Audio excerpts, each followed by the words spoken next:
नमस्कार जी, मैं बीएन फिर एक बार आप लोगों का दरबार। दर्शक, डंडी विश्वविद्यालय की शोधकर्ताओं ने प्रोटीन डिग्रेडर्स नामक अणुओं की कार्यप्रणाली के बारे में अब तक के सबसे विस्तृत विवरण का खुलासा किया है, जिनका उपयोग कैंसर और न्यूरोडिजेनरेटिव रोगों सहित उन रोगों से लड़ने के लिए किया जा सकता है जिन्हें पहले अनड्रगेबल माना जाता था। प्रोटीन विघटनकारी अणु औषधि खोज में एक क्रांति का सूत्रपात कर रहा है।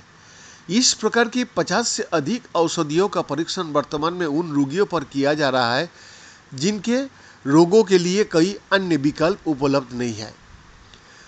डंडी विश्वविद्यालय स्थित लक्षित प्रोटीन विघटन केंद्रों दुनिया के अग्रणी अनुसंधान केंद्रों में से एक है, जो ये बताता है कि प्रोटीन विघटनकर्ता किस प्रकार कार्य करता है तथा उन्हें नई पीढ़ी की औषधियों में किस प्रकार सर्वाधिक प्रभावी रूप से उपयोग में लाया जा सकता है। अब शोधकर्ताओं ने प्रोटीन अपघटकों को कार्य करने की तरीके के बारे में पहले अदृश्य स्तर का विवरण और समझ प्रकट किया है, जिससे आणविक स्तर पर उनका और भी अधिक लक्षित उपयोग संभव हो सकेगा। पीएचडी छात्रों चार्लोट क्रो ने सीईडीपीडी के वरिष्ठ पोस्ट डॉक्टोरल वैज्ञानिक डॉक्टर मार्क नाकासोन के साथ मिलकर क्रायो इलेक्ट्रॉन माइक्रोस्कोपी नामक तकनीक का इस्तेमाल किया, जो वैज्ञानिकों को ये देखने में सक्षम बनाता है कि जैव अणु कैसे चलता है और एक दूसरे के साथ कैसे अंतःक्रिया करता है। जी हाँ, ये प्रोटीन को फ्लैश फ्रीज करके और एक केंद्रित इलेक्ट्रॉन बीम और एक उच्च रेजोल्यूशन कैमरा का उपयोग करके प्रोटीन की लाखों 2D छवियां उत्पन्न करके काम करता है।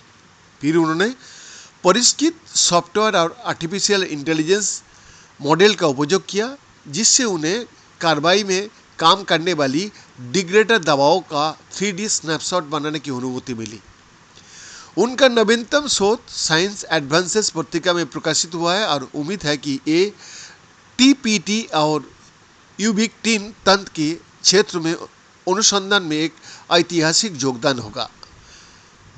हम विस्तार को उस स्तर पर पहुंच गया है जहां हम देख सकता है कि ये प्रोटीन विघटनकर्ता कैसे काम करता है और इन्हें रोग पैदा करने वाली प्रोटीन को भर्ती करने के लिए और आणविक दृष्टि से बुल्स आई को लक्षित करने के लिए तैनात किया जा सकता है, चार्लोट ने ये कहा, जिन्होंने डंडी शोधकर्ताओं की एक व्यापक टीम के साथ मिलकर अनुसंधान किया। प्रोटीन विघटनकारी अणु जिस तरह से काम करता है, ये पारंपरिक दवाओं के काम करने का तरीका से मौलिक रूप से भिन्न है।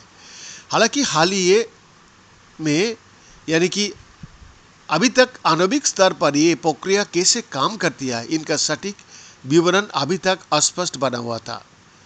प्रोटीन आमतौर पर कुछ नैनोमीटर बड़े होता है, जो 1 मीटर का 1 अरबवां हिस्सा या एक बाल की चौड़ाई का 10 लाखवां हिस्सा होता है। इसलिए इन्हें क्रियाशील अवस्था में देखना अब तक संभव नहीं था, अब संभव हुआ।